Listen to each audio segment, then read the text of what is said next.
Hi everyone, welcome back to my channel.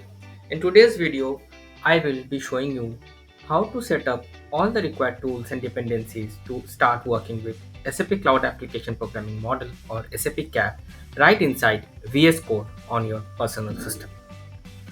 This is one of the most important steps before you can actually start building your CAP project. So, if you have ever been confused about what to install, in which order, or what all these tools actually do, don't worry. I'll explain everything in details. By the end of this video, you will have your system completely ready for CAP development. So, let's begin, guys. Before we dive in, let us quickly see the list of tools and dependencies we will be setting up for today. So we would require Node.js and npm. Npm stands for Node Package Manager, which gets automatically installed with Node.js. So we need to install Node.js. This is actually the backbone of CAP development. Secondly, we need to install VS Code, also known as Visual Studio Code, for coding environment. Then we need to install within this VS Code, we need to install @SAP slash CDSDK. This is actually the CAP development kit provided by SAP, which gets installed with the help of npm. I will show you how. Thereafter, we would be installing SQLite 3, which is actually a lightweight database used for local development, which is also an optional part. You may or may not install, but in order to kick off the development faster, it is required we get started with installing SQLite 3 as well. Now, let's go through each one of them one by one. What are they, why we need them, and how to install them. So, to start with the first and most important dependency, which is Node.js. So, what is Node.js? Node.js is a JavaScript runtime environment. This simply means it allows us to run JavaScript code outside the web browser on our computer as a backend program. So, in our browser, whether it's Google Chrome, it already has a JavaScript engine already installed. For Chrome, I believe it is V8 or JavaScript engine, which is already installed, which actually runs the JavaScript code and it gets executed in the web browser. But what if you wanted to execute the JS code outside the web browser? Then we need Node.js. So in the CAP model, we use Node.js to run our CAP service, connect with database, and expose our APIs like core data services or external services, etc. So when we create a CAP project, all our serious definition and logic run through Node.js in the background. Without Node.js, your CAP application simply won't start. It is actually like the engine of your project. And what is npm? npm, along with Node.js comes npm, which stands for Node Package Manager. Think of npm as a library stone for JavaScript and Node.js developers. Whenever we install any dependencies, like I'll show you, this one I have mentioned at the rate SAP slash CDSDK or SQLite 3 or any other dependency, we use npm command. It actually handles, it manages downloading all your packages, managing version, and installing them in the correct folders for your project. So npm is how we bring all external tools into our CAP setup. So in order to install Node.js, and we have to go to this URL. This is https:/nodejs.org. So if I'm clicking on here, it would directly navigate me to this page where we can install, we can click on get Node.js, click on here, and you can just scroll down. You can select for Windows or for Mac Linux. So basically in general we either select Windows or Mac OS. And or what you can do, you can directly click over here windows installer.msi, or you can download this zip version. In my system I have already installed, so those who have not installed, you can click over here and can install this Node.js in your respective system. Download and install using the default settings.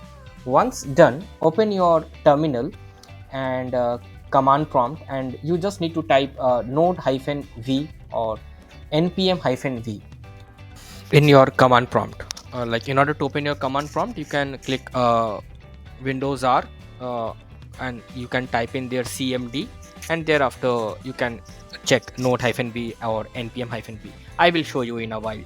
Like, I will directly show you using VS Code. So the next step is, like, you need to install VS Code.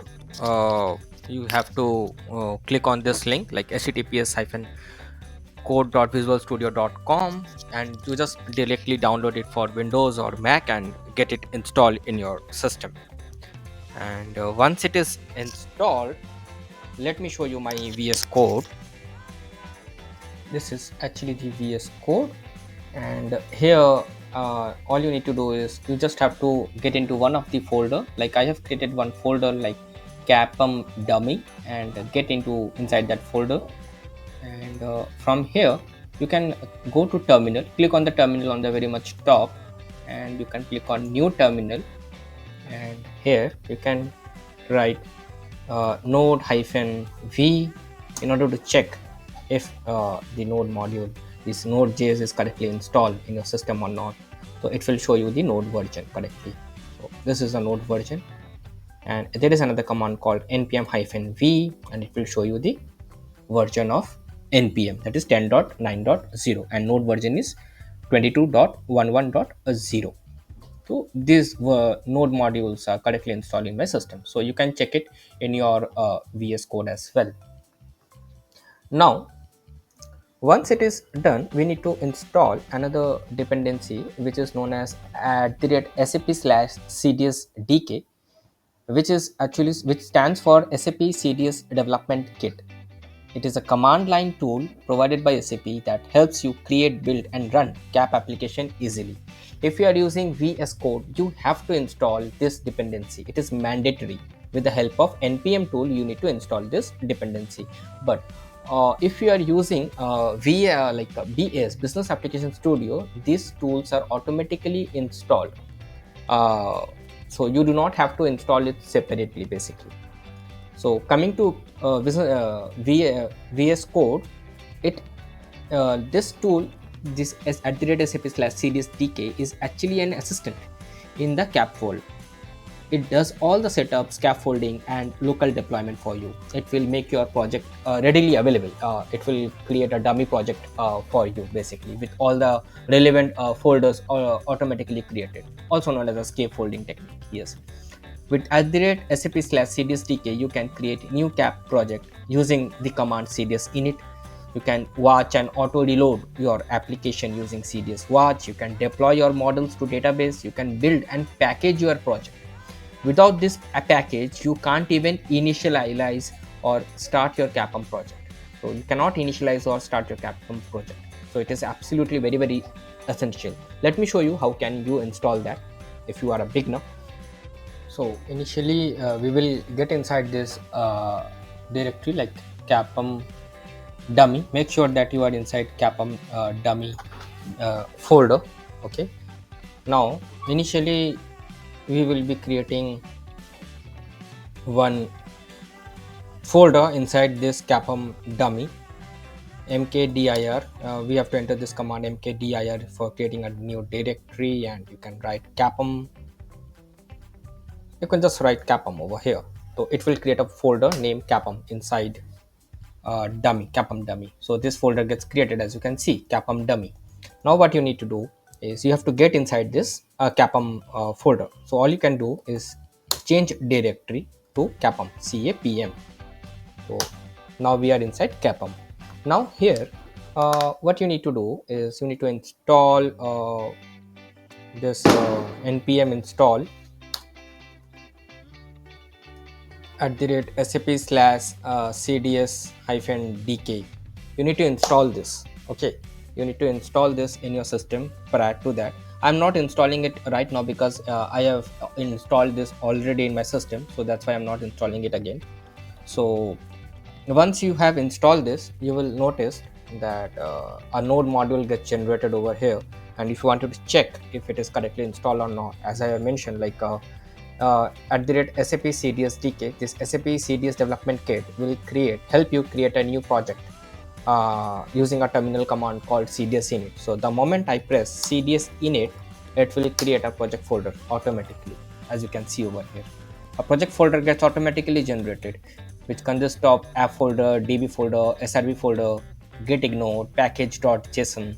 All this gets generated automatically. So this is actually the beauty of this at the rate SAP slash CDSDK, which is one of the very important command line tool provided by SAP that helps you create, build, and run CAP project very easily. Also, if you wanted to check the version of CDSDK, so you can provide like cds-v. So after installing that at the rate SAP slash cdsdk command line CLI2, you can press cdsdk in the terminal and you will see the version basically. So now you have successfully like installed SAP like CAP development toolkit in your system. Coming up next is like installing SQLite. So before installing SQLite, I just wanted to give you a brief about this. What is a SQLite? So SQLite is a lightweight file-based database. Think of it as a mini database that lives in a single file. No big setup, no server required. Only a single file basically. SAP CAP supports multiple databases like SAP HANA, PostgreSQL, or SQLite.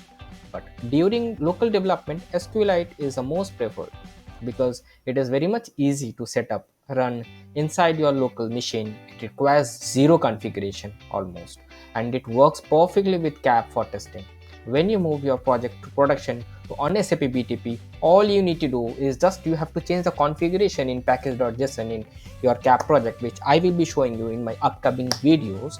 And there, suppose if you are moving, if you wanted to use HANA DB, there you have to change the DB name in the package.json folder. That's the only change that you need to do. And you do not have to change the cds model. You do not have to write like if you are using SQLite, if you are like deploying your changes the cds model to SQLite or a HANA, you do not have to write DB specific code. Those codes will get automatically generated by this CAP engine. This is one of the key strength of CAP. It is a database agnostic. That's a beauty.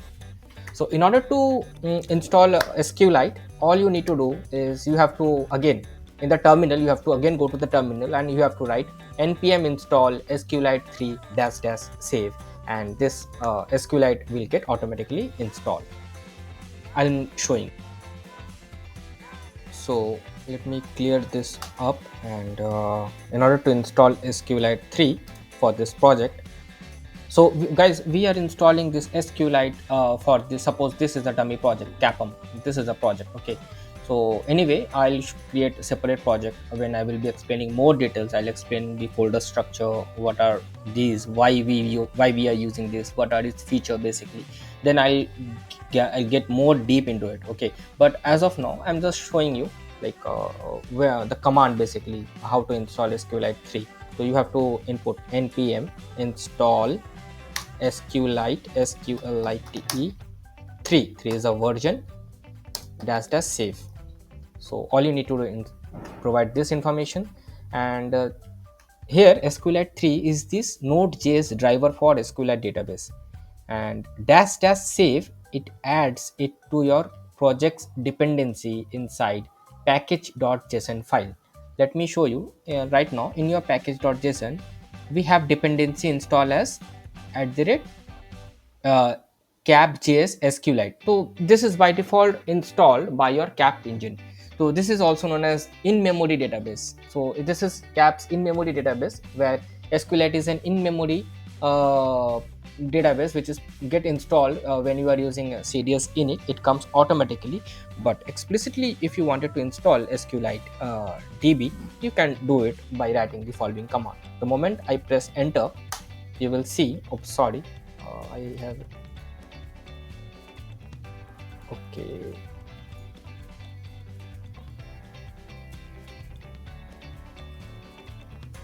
Okay, fine. Let me press enter. Yes, you will see there is a change in package.json. Once installed, CAPM automatically detects it and uses SQLite as a database for your local testing. Yes, so you can see in CAPM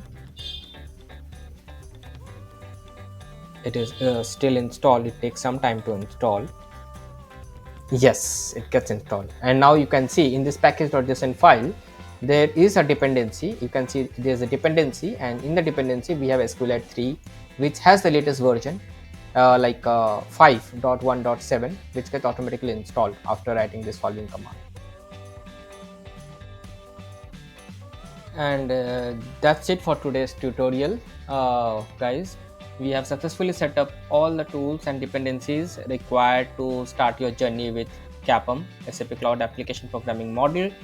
In the next video I will show you how to install the same cap, how to set up this cap in BAS, business SAP Business Application Studio, and thereafter I'll show you how to create first cap project step by step from initializing your project. Today though I have shown you a little bit like the initialization process, which is absolutely the same that I would be showing you in my upcoming videos, to running your first auditor service on localhost. If you found this video helpful, please give a thumbs up, subscribe to my channel, and hit the bell icon so you don't miss any next tutorial. See you soon and happy learning. Thank you.